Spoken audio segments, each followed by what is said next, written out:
Welcome into Hockey Sense, everybody. Coming to you live from Philadelphia. Actually, we're in New Jersey. We're at the Flyers practice facility.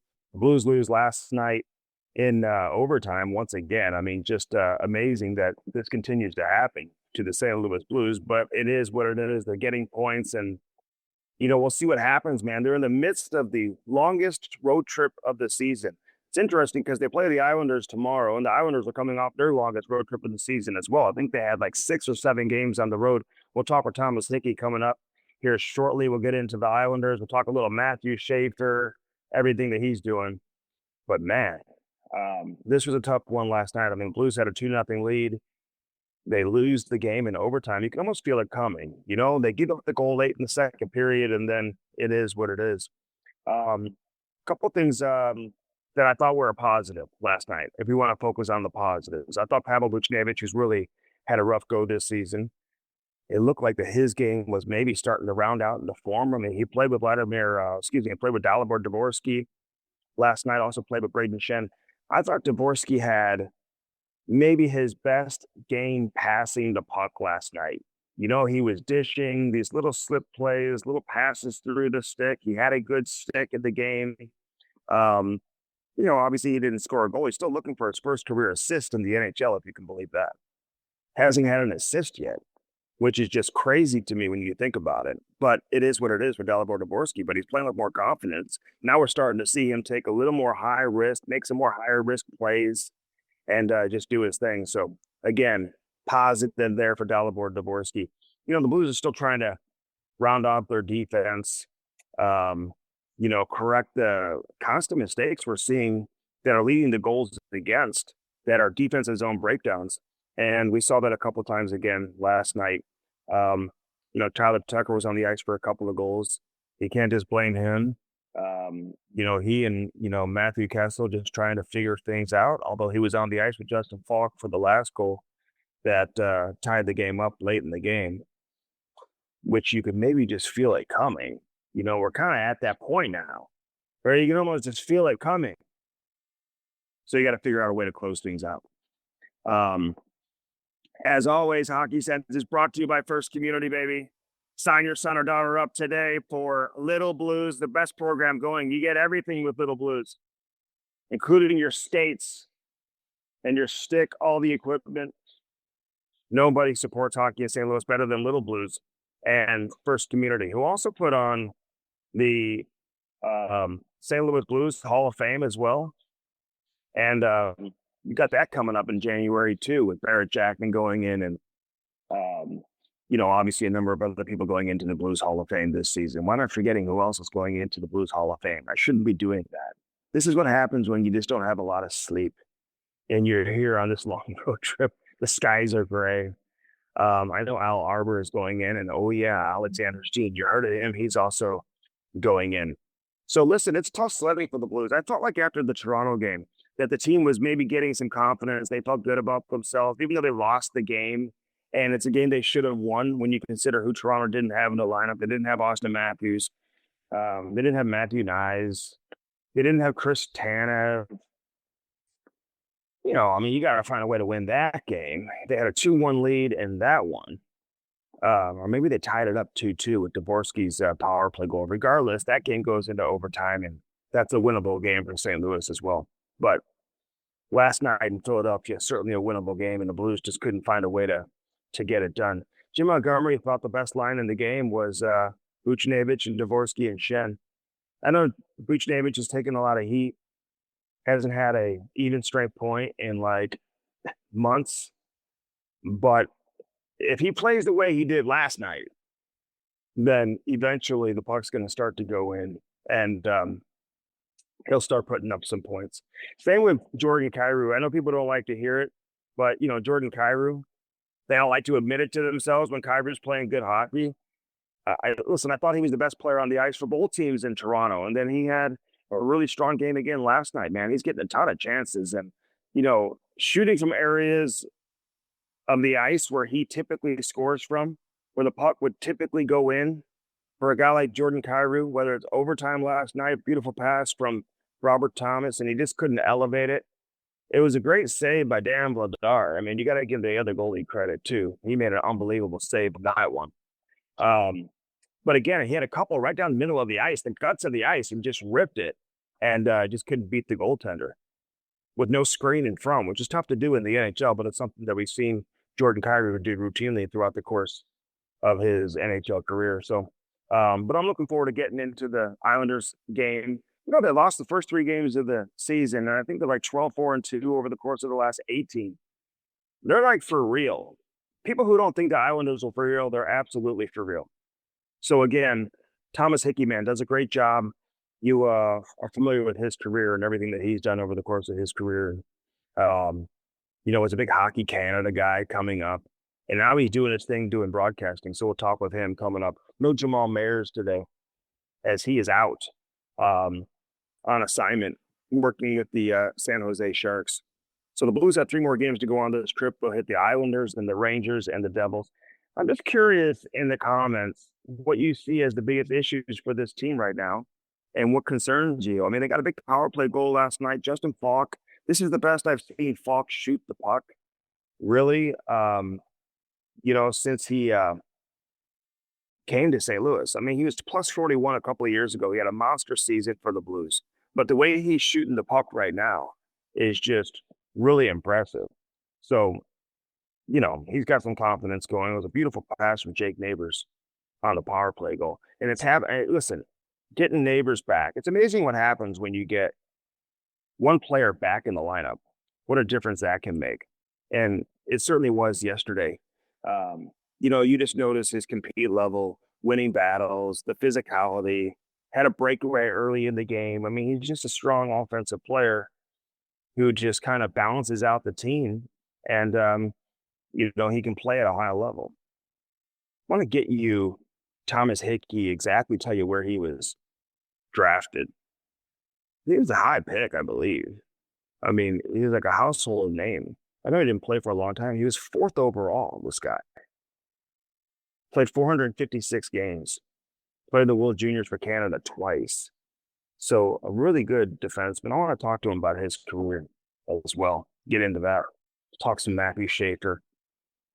Listen, the Blues are going through a hard time. It's just tough. Like, we're really going to break it all down in terms of what's going on. People watch the games. You can kind of see with your own 2 eyes. It's just the 1 or 2 lapses mentally that you're having in the defensive end of the ice that are costing the team. And last night, they get the 2-0 lead, and they just couldn't extend it. They couldn't get that 3rd goal. And once you're not able to extend it and get that 3rd goal, and then you allow the goal against late in the 2nd period, you just knew that it would be a little bit of an issue there, and it certainly was. So let's step aside. We'll talk with Thomas Hickey. We'll get into a number of different things with him. Looking forward to it. On this edition of Hockey Sense, live from the Flyers practice facility. The Blues are about to skate in about 30 minutes or so I'll head over and watch practice, and then we'll hop on the bus and hop on the plane, I should say, and head over to Long Island. So looking forward to that. Hockey Sense brought to you by First Community, as always. Of course, their friends over there at Blue Note Roofing, David Novak, 314-920-5713. Call David Novak today. Get that free estimate. Roofing, siding, gutters, soffit fascia, whatever it is you're looking for. You can find it with David Novak. Talk some Blues hockey with him. He'd love to talk some hockey with you. David Novak, 314-920-5713. Of course, Dirt Cheap Fun, your one-stop party shop, baby. Download the app today and get that delivery. Use the promo code BLUES. You won't pay anything for the delivery as long as you live within 10 miles of the closest store. And they got stores all over the place. So check that out. Dirt cheap, fun. Don't sleep on the party goods. Are you having holiday parties? Are you having people over for Thanksgiving? Are you having bonfires? Everything you need, all the paper goods, everything else you're looking for, you can find it right there at Dirt Cheap Fun, your one-stop party shop. Best selection of beer, wine, and booze anywhere. They've got that walk-in beer cooler. It's fantastic. It's unbelievable. Check it out. Love the support we get from the Wallace family and everybody over at Dirt Cheap Fun, your one-stop party shop. Cross Country Mortgage, my boy Mark Cooper. Call him today, 314-713-4377. If you're a first responder, your mortgage is covered up to $525,000. How nice is that? Up to $525,000 in the event that you're critically injured, or even worse than that, in the line of duty. Guess what? First Community Mortgage and Mark Cooper are here to take care of you. One in every 35 mortgages in the country are closed with First Community or closed with Cross Country Mortgage. Again, 314-713-4377. Call Mark Cooper and call him today and let him take great care of you. They've got great deals for medical professionals. If you mention my name or mention Hockey Sense, you won't pay any fees when you close on your refinances, which, by the way, are at an all-time low over the course of the last 12 months. They haven't been lowered. You can refinance now in the 5s and the 6s, and you won't pay any fees. You're going to save thousands of dollars. I mean, really thousands of dollars, up to $2,000, I think you'll save without paying any of the appraisal fees and the closing costs and all that, just by mentioning Hockey Sense. So do that and do that today, 314-713-4377. Mark Cooper, baby, the one and only Mark Cooper with Cross Country Mortgage. All right, let's step aside. Thomas Hickey, let's talk some Islanders. Let's talk some NHL. We'll do that next here on Hockey Sense. Don't go anywhere. All right, back here on Hockey Sense. Great to have you with us as always. Brought to you by First Community. Also, Lordo's Diamonds. Get that special someone, something special in your life at Lordo's Diamonds. It's Christmas season. And don't let anyone down. We have the best selection of engagement rings, Thomas Hickey. Are you married, by the way? I am married, yeah. So you're not looking for an engagement ring, but you could be looking for an upgrade. You could be looking for some jewelry. Lord, you never knows, man. Next time you come to St. Louis, I might have to take you in there to see Mike and Jimmy Lord are the best. They've been around for over 70 years. There's a reason for it. Again, right there in the heart of Ladue. You can't miss it. Right next to Truffles. 314-432-8008. Lordo's Diamonds, baby. All right, Thomas Hickey for 4th overall pick, man. I mean, how old are you now, by the way? I am 36 now. So that was, it's coming up on 20 years since that draft, which is hard to believe. But yeah, time flies by. All right, so what year was that? Who went first overall in your draft? 2007 Patrick Kane draft. And he's still going strong. I remember that draft. I was there, and I can still vividly remember Patrick Kane taking all the pictures in the lobby, all his family, he had a lot of people around. I mean, he was Showtime back then, Thomas. You know, I mean, when's the first time you played against him? He was Showtime back then, but I remember that draft heading into that year, it was like, who's going to be the first pick? It was really a wide open draft, and probably 12, maybe 18 months before, it was like Angel Esposito. He's going to be the first overall pick. There was no question. And then as the season started, and that was Kane's first year that he went to London, and he was just dominant. And, probably by halfway through, everyone was like, looks like Patrick Kane. And then as summer hit, he was the consensus clear-cut guy. But I didn't get to play against him until I played in the NHL, because obviously he went right to Chicago. So it took a while, but he burst onto the scene late, at least back then when there wasn't as much, lead up to the draft and, scouting reports and stuff. So he was by far the right pick at number 1. Yeah, I don't even know if I remember him in the World Juniors. Like, I mean, some guys, they just go straight to the NHL at 18, and maybe they don't even ever play in the World Juniors. He played in it twice. I'd have to look that up, man. This is the problem when I do this show when I'm not back in St. Louis and I don't have my phone handy where I can just look stuff up, and I'm doing it on my phone. So I'm like always going off of memory, and then speaking out loud when I can't remember, Thomas. So, but I remember Patrick Kane from so many, Olympics and international stuff, but I don't know about World Juniors back in the day. I don't know. Some guys don't even play in, like Ryan O'Reilly never played in the World Juniors. You know what I mean? Because he was in the NHL at 18 and he's never played. So not many 17-year-olds floating around the World Junior Championship, No, you're right. Yeah. And there's also some guys that for some reason get looked over too and end up having great NHL careers. But those were some of my best memories as a hockey player, definitely World Junior days. All right. So you played on it twice, but you came into the league as the 4th overall pick. Like, you feel significant pressure? Like, you played over 450 games. Like, how do you look back at your career as a player, Thomas? I look back with pride. Like, I'm really, really proud of my career, but it took me a while to detach from being the 4th overall pick. And, as it ended up, I never ended up playing for LA. It certainly was part of my journey. And, as any guy will tell you, there's ups and downs. Thankfully for me, there wasn't a lot of social media, even 20 years ago, 2007, but even the years following that. And it was a little bit different in the sense that defenseman, which I'm sure we'll talk about today, high pick defenseman, you weren't expected to have an impact right away. So there's a little bit of patience for me. But I had some really tough injuries shortly after being drafted, and other guys in LA took advantage of their opportunities and went on to win Stanley Cups and play a big part of those teams. So I don't hold any ill will, but I will say it was tough on me as time went on, having that label. And it wasn't until I sort of buried that and got over it. That's sort of when I made some headway and started playing some great hockey and ended up in the NHL. But it lingers. It's there. It was sort of like that elephant in the room in my head, that I tried to ignore and not pay any attention to. And then as time went on, and once I sort of acknowledged that this is actually hurting me more than it's helping me, the way I'm relating to it and the pressure that I put on myself, that's sort of when things turned around and, changed my perspective and how I approached every single day. But yeah, it was difficult. And I know so many guys deal with that and go through it themselves.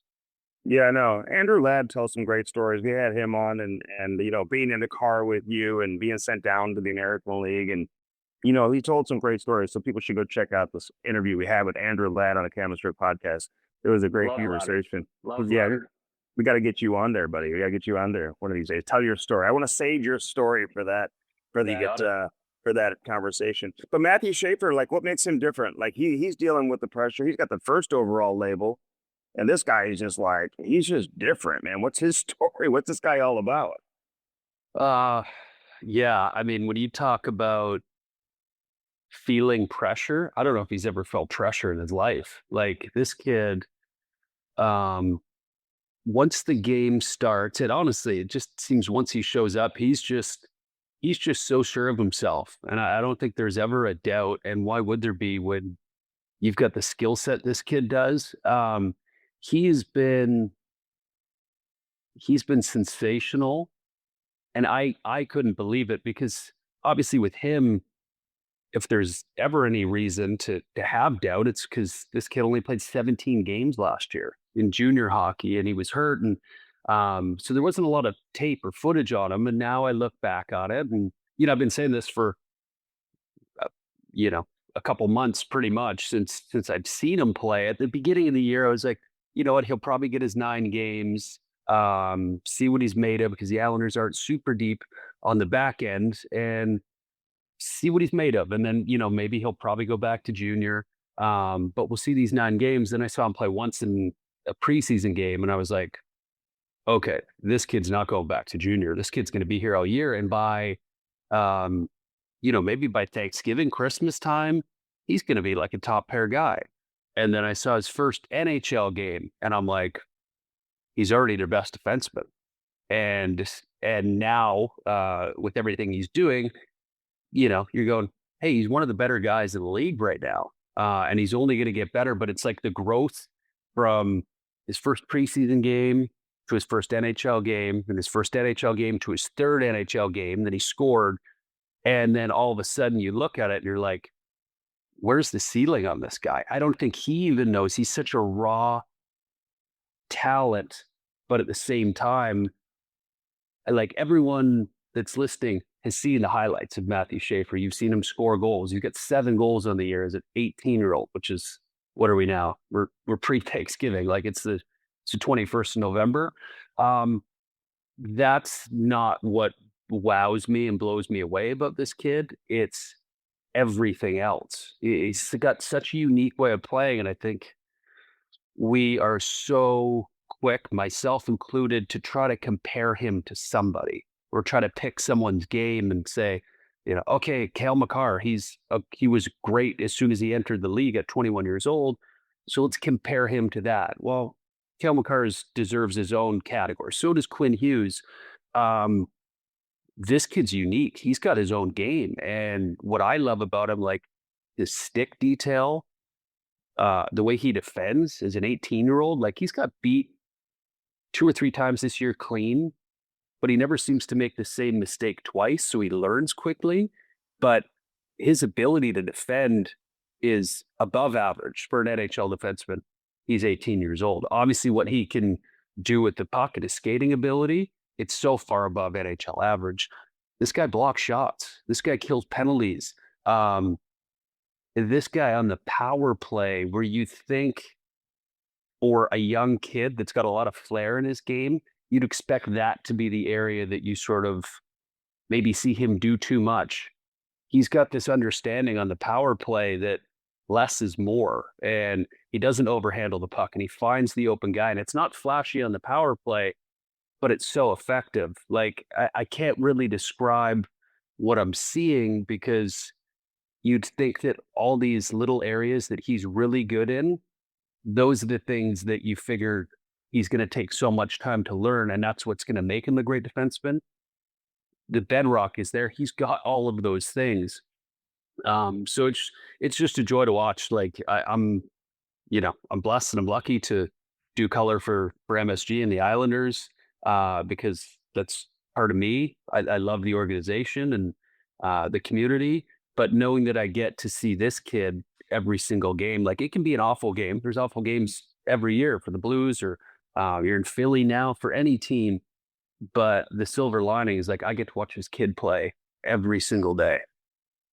Yeah, and you mentioned, like, it's easy to draw the comparisons to Quinn Hughes and Cale Makar and these kids that have come in recent years and taken the league by storm and play a style and a brand that we really haven't seen before and just be great from day one.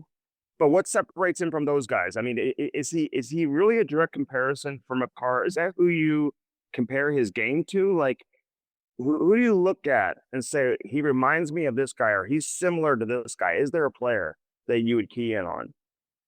Nope, there's not. And that's I think what I think that's what confuses me, because I'll see any other player, a young player, and I go, he's got a little bit of this guy and a little bit of this guy. With Schaefer, I don't have a comparison for him. And that's sort of what I'm speaking to. It's such a unique game, and you have to. I mean, I was talking to scouts leading up to the draft, just sort of get a feel of, like, there's a little package on him. All I've seen is this. Like, can you explain him to me? And a couple people that I reached out to were sort of like, they were explaining this concept almost, and I'm like, okay, so he can skate like he's an unbelievable skater, like a Todd McCullough. I'm just saying this.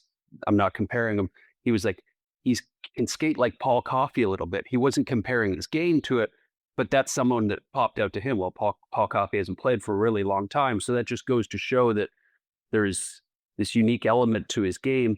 But outside of that, it's unique to him.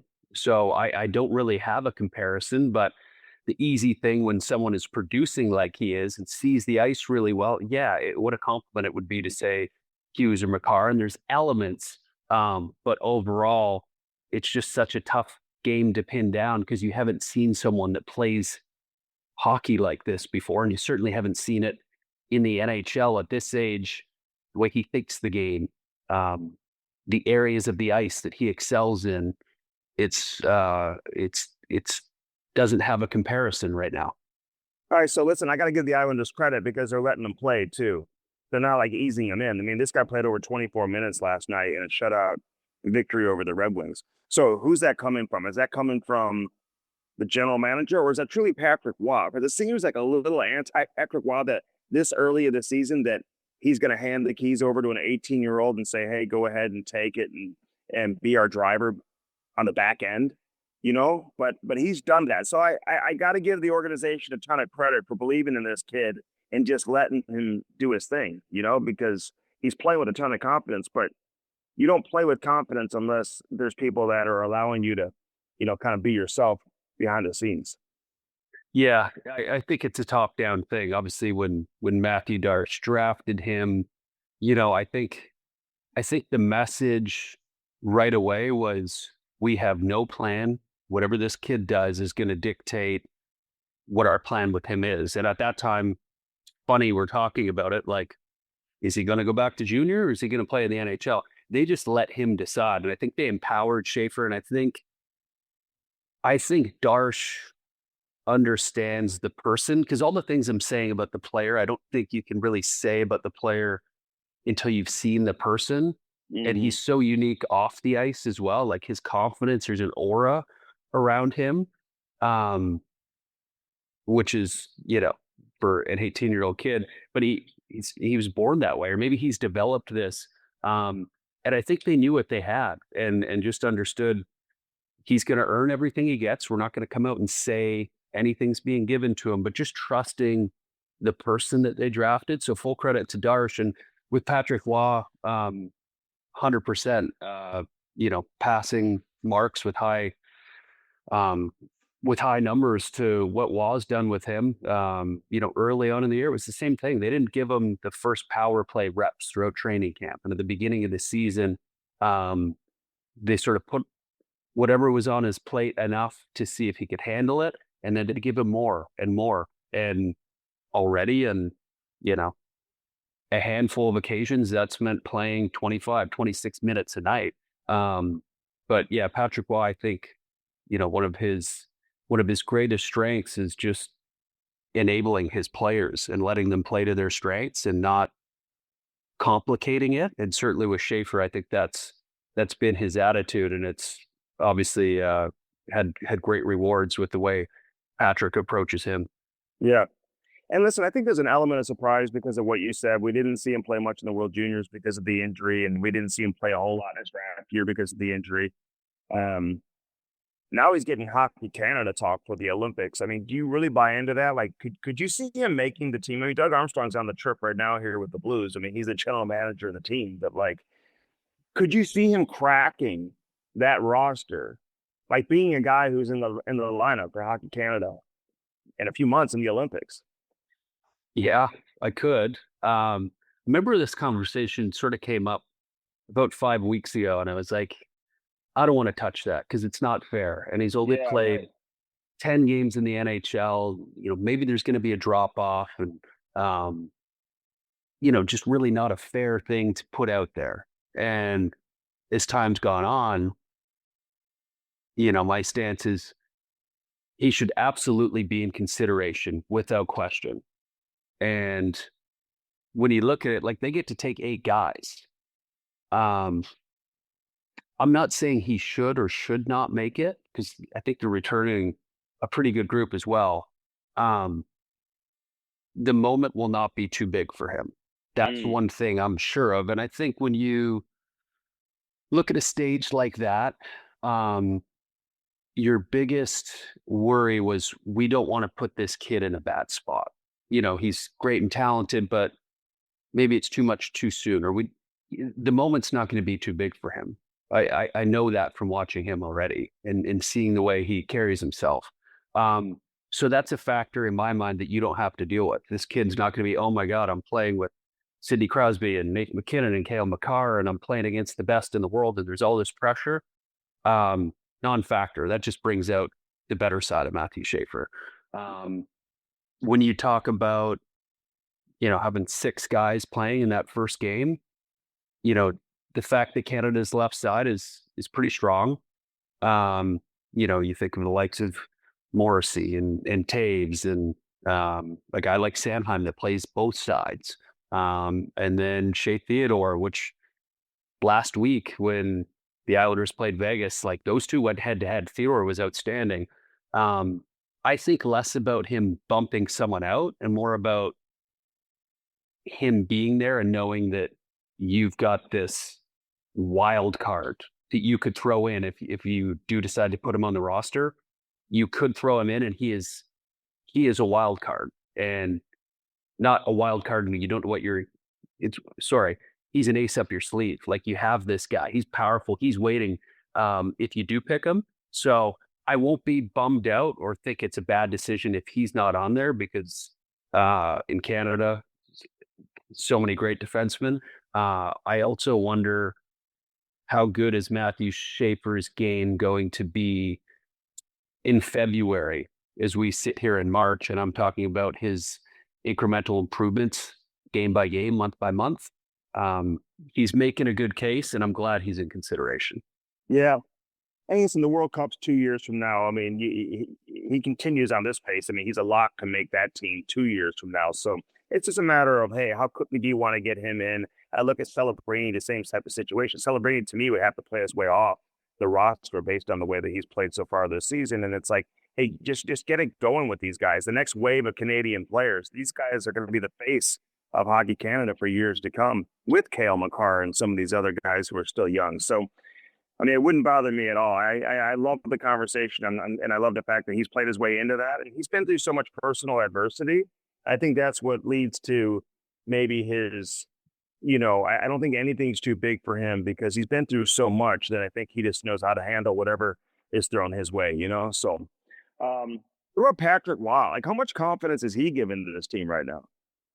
Yeah, I said, he sort of enables his players, and that might be his one of his biggest strengths. And it's a strange team in the sense, like, stylistically, contradictory almost. Like, they this season in particular, um, they're very creative, especially off the rush. Like, they don't dump the puck in.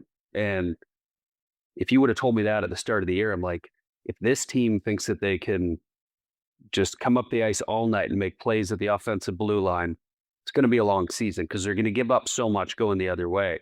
Um, Not necessarily the case. Like, they do give up far too much, but over the past, since this road trip started, really, um, they've been a lot wiser in picking their spots and defended much better. Because if you look at metrics, for much of the season, they were the very bottom of all the defensive metrics and really gave up a ton of quality scoring chances. But at the same time, they would get a lot themselves. They generate so much off the rush. And when you actually look at this forward group, you're like, it's pretty steady, pretty stable. Yeah, yeah. Mix of veterans and some skill, like Max Shabanoff, who had, it's outstanding game last night, this Russian import. Patrick allows his guys to play to their game, and he sort of um, he enables these guys to do what makes them good. So I give Patrick a lot of credit, and I think, especially as we've seen the last couple weeks of Islander hockey and the excitement and the buzz, and uh, just an incredible road trip that they went on. Um, I can see the areas that were a little bit weaker start of the year improving, especially defensively, making it easier for their goaltenders. But they've got great saves as well, and I think um, as much as Patrick stays away from the goaltender conversation, which is hard to believe because he's Patrick Waugh and he's, the greatest, one of, if not the greatest goaltender of all time. He sort of stays away from that, but you got to figure. I think it's rubbing off on his goaltenders as well. They look extremely confident. Yeah, no doubt. So he's not the goalie coach, right? No, he often won't touch it, and you wonder if part of it is he's got great respect for the fact that there's goaltending coaches that are professionals and make a career out of it. Um, and the last couple of years, his take has sort of been, you know, that's the goaltending coach's job. He'll deal with it. It's not my job. I coach the team. I don't coach the individual. And we've seen him over the past few weeks working with Ilya Sorokin on, I think, less technical stuff and probably more mindset stuff.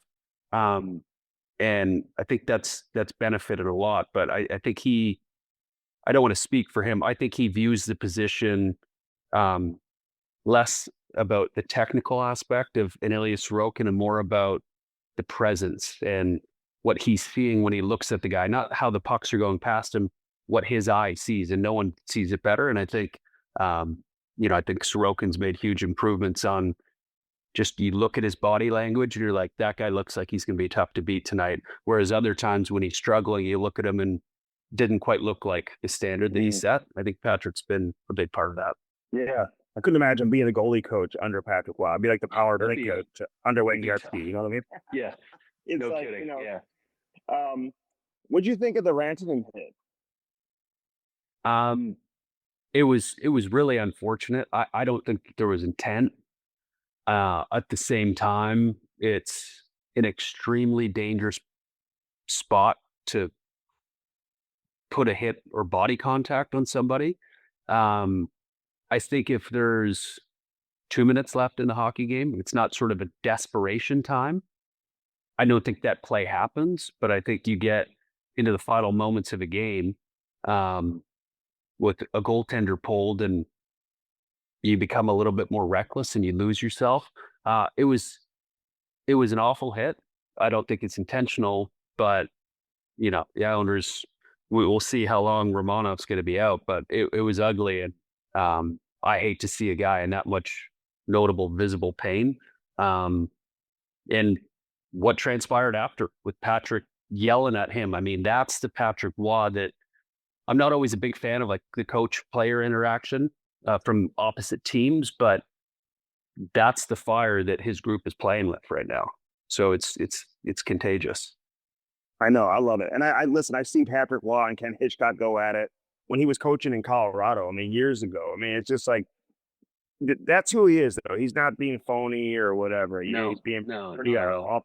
authentic to his personality. So with Patrick Waugh, you kind of when you see that, you're like, okay, yeah, this is Patty Waugh. So, and again, I would hope that his team would kind of feed off of that emotion. I got to ask you one question real quick.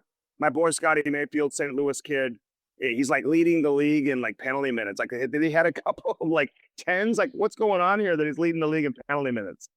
Yeah, a couple fights, which is an area I think in the past, Scotty's proved he can fight. He's not a fighter, but early Yeah. in his career to earn a job in the NHL, that needed to be shown that it could be part of his game. Um, and this year, with the intensity of these games, the physicality and the Schaefer effect, the fact um, that Matthew Schaefer's a target and finds himself in the middle of a lot of scrums and storylines because he's playing so many minutes and he's um, putting other people in bad spots and he's created a lot of attention. Part of that with Scotty is answering the bell. And if someone wants to take an extra shot at him, um, whether it be Scott or one of his teammates, there's sort of like this pack mentality. So I think we'll even out. Scotty's not going to be up there in penalty minutes at the end of the year, but there's a physical presence inside of it with the scrappiness and standing up for his teammates that proud of Scotty. He's a logical guy to do that, but it takes a lot of guts to do that, and he's certainly capable, but he stepped up in those situations. Yeah. Well, you got to find a way to stay in the lineup too. You know what I mean? So, I mean, he gets that. Hey, real quick, who's Schaefer playing with? Like, who's been his partner most of the season? It was Mayfield at the beginning, and now it's shifted, and he's played with Ryan Pollock. The Islanders, it's about it was about 3 weeks ago, changed every single line and changed every single D pair. And what that's done is put Pollock with Schaefer now. But it was Mayfield at the beginning of the year. Yeah, I'm interested to see tomorrow afternoon what the fans look like. How many fans show up? Do UBS. Like, I hope they start supporting this team, and I would imagine they will. I mean, not that they haven't, but again, when you haven't had a ton of team success, I can kind of get it. But this team, they look like they're for. Are they for real? Like, I mean, is this like what we're going to see from the Islanders when we get into March and April? Well, I said at the beginning of the year, I think that this is a team come March that's going to be knocking on a wild card spot, whether they're third in their division and looking to hold on to that spot with a couple wild card teams behind them, or vice versa, and be a couple points out and wanting to claw back in. I try not to get too caught up with the recency bias of them playing great hockey, but they do look like a different team. And I shouldn't say different team. It looks like there's been some big growth, and growth is sustainable. A hot streak sometimes isn't, right? Sometimes you just win 5 of 6 and maybe you get a little bit lucky. The way that they've been winning some thrilling fashion, comebacks, they've dealt with a lot of adversity. So the growth there leads me to believe that they'll absolutely be right in that spot. Are they for real? Currently, yeah, they're for real. Yeah. I mean, they've done it the hard way. They beat really good teams on this road trip, and they've tightened things up defensively. They can score. They've got a lot of guys like Horvat's having an incredible season, and I think Unbelievable. that I admired about Islanders fans always is if you're playing good, they're going to come, they're going to support you, they're going to show up. And if you're not playing good, uh, you're going to know that, and you're going to understand it. And I think tomorrow at UBS is going to be a fun one, especially being an afternoon game, families involved, and have a lot of people in there. Everyone's excited. People have been paying attention, and now I think fans are going, we've been watching you guys as you were on the road. Like, we need to get in the building and see that up close because it's a ton of fun to watch. Can't imagine being in person. So I think that's going to be the case tomorrow. Yeah, no doubt, no doubt. And Horvat's got 25 points, something like that. I mean, it's just crazy. Like, he should be on Hockey Canada's radar too. You know what I mean? Like, I mean, this guy, Absolutely should. like what, years ago, not that long ago, but before he came to New York, when he was such a big name and a big presence in a big market there in Vancouver. So I think we're starting to see him, kind of return to that brand, if you will, that he had created for himself in Vancouver. So He's at the peak of his powers right now. This is the best I've seen Bo Horvat play, not on a hot streak since the beginning of the season. And I think he had 30 before he got traded, or he was right around that 30 goal mark when he got traded to the Islanders. yeah, He's been really good, but with Brock Nelson leaving last year, it was a great 1-2 punch. Nelson, Horvat. Without Nelson, he is the guy, and he's killing penalties. Obviously, great on the power play. But he's driven play. It's not just the production. Like, you'll get to see him tomorrow, Andy. He's been the total package for this team. 200-foot, competes on every single play. He's a joy to watch, and I'd say, you think of Bo Horvat from Vancouver, captain. That last season there, you think that maybe is his best hockey he's played. It's this year. That's what we're seeing from him. yeah, I love it. And it's just a different feel all around with the Islanders. I mean, Lou Lamoriello left. I think Matthew Darcy's done a great job. You got Matty Martin now in the front office. You just have a little bit of a different feel, and Patty Waz getting emotional and going crazy. You got Matthew Schaefer, and you still have Matty Barzal and all these other guys. He didn't even play a game a few weeks. He was like a healthy scratch, missing a meeting or whatever it was, or being late. So I don't know, man. The Islanders are very intriguing. Hey, before I let you go, wait, what else is like intriguing you around the NHL? Anything else that you're like, a storyline or something that you're gravitated towards right now that you're really enjoying watching? Is it the young kids? Is it the resurgence of the Pittsburgh Penguins and their future Hall of Famers playing well? Like, what is it that you're enjoying right now about the NHL? Like, if they're on, you're watching. That's hard to say. I'm certainly not enjoying the injuries, but there's been so many. So that's like a notable thing for me. Yeah. I think that I just think that the Eastern Conference being the mess that it is, a lot of it is going to come down to the teams that are sort of strong mentally, because you have a bad week, you're in last place. And you're looking up, you're like, oh, we're in last place. You have a good week, all of a sudden you go from being outside the playoff picture to like maybe leading your division, leading the conference. It's insane. So I'm enjoying the fact that it's so tight right now. And I know that that's not the most fun or enjoyable thing. Eventually it's going to separate. But I just love the fact that you can have a bad week or maybe a bad stretch of hockey, and all of a sudden it's like, oh no, this is not our year. Then all of a sudden the team strings it together for a week or a week and a half, and you've got everyone going like, oh, these guys are a playoff team. They're really good. I wonder who can balance that as we get through the holiday season, into January. Before that break, things will start to separate, but the teams that can sort of stick with it and not pay too much attention. It's 82 games. It's a long season. We're only a quarter of the way, but it's been fun to see how things shift in the Eastern Conference standings. You look like you could still play. I mean, do you skate still? Do you get around? Like, you have kids to play? Like, what do you have going on hockey-wise? Yeah, hockey wise, just busy. I don't play. I'd like to skate more, but I always find I'm too busy. In the season when you're traveling and commitments with MSG and with Amazon Prime as well, because we do a Monday show. So there's really not much time for me to get out. Usually I want to rest from all the travel. I stay in shape. I don't play. I played once. I played an alumni game 2 years ago. It's the only time I put my gear on since I retired. and I'm playing in one next month. The Shoresy TV show, they're sort of doing a Oh tour yeah. against alumni groups. I'm going to play in that. So I'll be like another 2 years rusty. I love it, but when I want to play in the summer, I just rather play golf. Um, I get so much of the game. I love it so much, but that's one thing I haven't done a lot. But I think the day will come that I'll be itching to. But right now, I'm quite content with the schedule I have. All right, last thing for you. How'd you get into broadcasting? Who brought that to the table for you? Who said, "Hey, maybe you Uh, should look with us"? Kimber Auerbach, he's Oh yeah. the Islanders public relations and everything person for the Islanders, Great and guy. Kimber. Great guy. Yeah, I know him since he was at USA Hockey back in the day. Yeah, and Kimber's actually go to the Olympics with Team USA. He does an incredible job, and it was so I guess it was 3 summers ago. I my contract was up at the Islanders. I was still training at the facility, and I was looking to latch on somewhere else. And he said, "Hey, there's an opening with MSG, just so you know."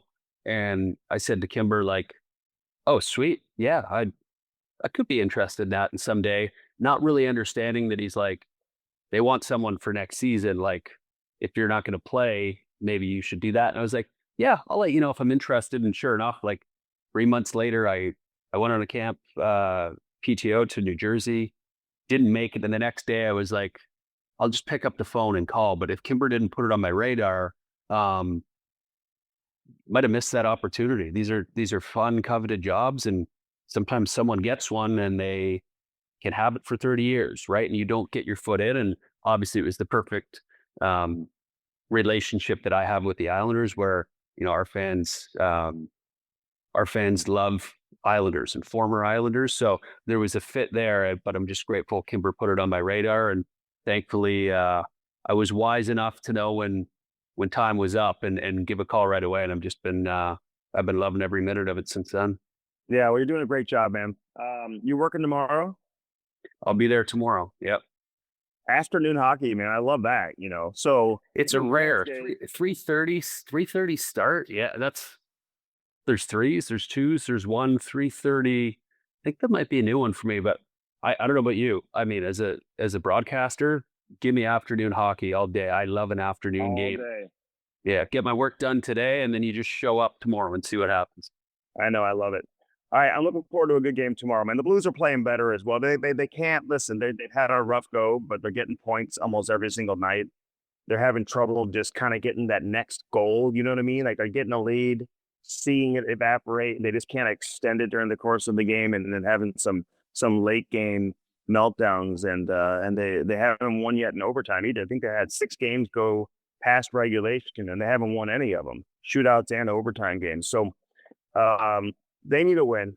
So I'd say good luck tomorrow, but I'm hoping that they can find a way to get 2 points, because they need it. They're in the midst of the longest road trip of the season. This is going to be game 3 of 5 tomorrow. Well, you know what? It's good luck to both teams. May the best team win. That's the way I approach every game. And we'll see with St. Louis. Like it's the opposites, right? You get a team that just got back from a really long trip out west, and we often hear about this. And they did work their way back east, finishing up in Detroit. But Mm-hmm. for some reason, as a player, I can tell you that first game back is always different. It's weird. You've got back to your family routine, which is great and important, but you show up at the rink and it's a different feeling when you rode this momentum on the road. So, for the Blues, it's maybe an opportunity there, but at the same time, it's a team that I've just talked about playing the best hockey I've seen them play in a really long time. So, I'll make for a great matchup tomorrow. Yeah, it'll be a challenge for sure. Thomas, thank you so much, man. Keep up the great work. Look forward to seeing you tomorrow, and we'll do this again soon. All right. Yeah. Pop by. See me tomorrow, Andy. Take care. Okay. You Thank got it, you. Thomas. Take care. Yeah, that was Thomas Hickey, man. Great stuff from him. I mean, just a really talented broadcaster, and you're seeing him just quickly evolve into being one of the top young commentators in the game today. And I'm looking forward to seeing this Islanders team, man. I mean, there's a lot of buzz about the Islanders. They're playing with a ton of confidence, but the Blues, they got to find it, man. They just got to find a way to get one win and then try to build off of that.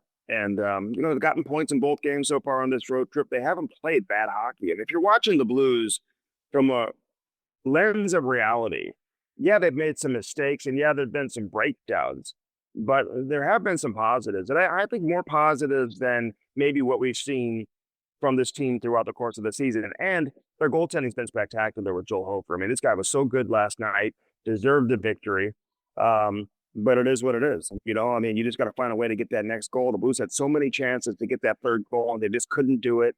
And you know, you saw that 2-0 lead evaporate and then ultimately lose in overtime. And I want to talk to Jim Montgomery about that today, just in terms of what the philosophy is or what he wants to see from his team in overtime. Because I have asked him before, and I know he wants his team to be a little more aggressive than what we've seen from this team in overtime so far, where he wants to see them attacking the net. And, you know, we saw a little more of that in the game in Philadelphia versus what we saw in Toronto. In Toronto, they weren't aggressive at all. They didn't attack the net. And they didn't have a shot on goal. And they were almost way too passive and too conservative. But you're on the road, you're playing Eastern Conference teams. Just go for it and try to get that second point, and we'll see what happens tomorrow. But that was a good point. I mean, they're coming off of a 6 or 7 game road trip, whatever it is.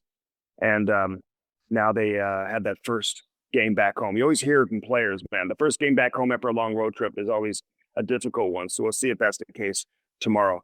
And you need guys to get going, right? Dvorsky's playing some good hockey right now, you know, but you need Buchnevich, you need Kyrou.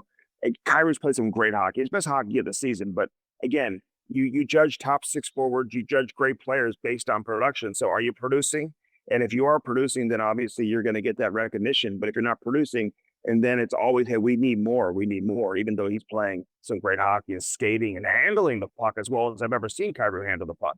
You know, in the past, you know, he's always been good with the puck on a stick, and obviously, you know, he's got the numbers to back it up. But you see him bobble the puck occasionally, mishandle it. Like, I'm not seeing that from him right now. Like, he's handling the puck with as much confidence as we've seen from him all season. So you hope that continues. And, you know, we'll see what the line combinations look like heading into the game against the Islanders. And then obviously you've got a couple more games left on this trip after tomorrow afternoon with the Rangers and the Devils. So looking forward to it. Hope you enjoyed this edition of Hockey Sense. Jamal Mayers won't join us today. He's on assignment, like I said. Jamal is always brought to you by Spas and More. Check that out. He's got the Dobbs Tires and Auto Centers, and you know, all his great sponsors. So we appreciate Jamal for joining us each and every week. And next week we'll be back in the studio. Or actually, next week we won't have a show because next week is Thanksgiving, and I believe we are off next Friday. So I don't think I'll talk to you again until 2 weeks from now. But again, First Community brings us Hockey Sense each and every week. Check that out. They've got so many great different types of programs going on right now in terms of saving money. They've got great programs to save money for the holidays, for summer vacations. Call a branch nearest you, go in, talk to somebody, and see how you can maybe set up a savings account or one of these different savings accounts they have for the holidays that they promote all the time. They do great work with everybody, and nobody supports hockey in St. Louis better or more than First Community. So check out First Community and do that today. Of course, our friends over at Kirkwood Fence, check them out. Kirkwood Fence, find a fence that works for you. Get one of their experts out today and let them, you know, kind of give you an idea of what the perfect fence would be for your property. And they've got so many different fences to choose from. Find the one that works for you and do that today over there at Kirkwood Fence, man. They are the best in the business. Hackett Security. When I'm traveling, I feel comfort knowing that my house is secure with Hackett Security.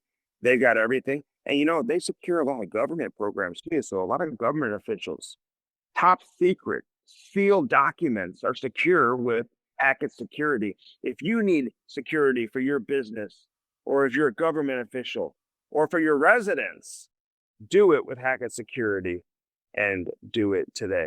All right, this does it for this edition of Hockey Sense from New Jersey at the Flyers practice facility, as you can see behind me. A little bit of a different show, but occasionally I'm going to be on the road and we'll have shows like this. I'm looking forward to seeing Matthew Schaefer of the New York Islanders. I hope you didn't mind a lot of the Islanders talk today.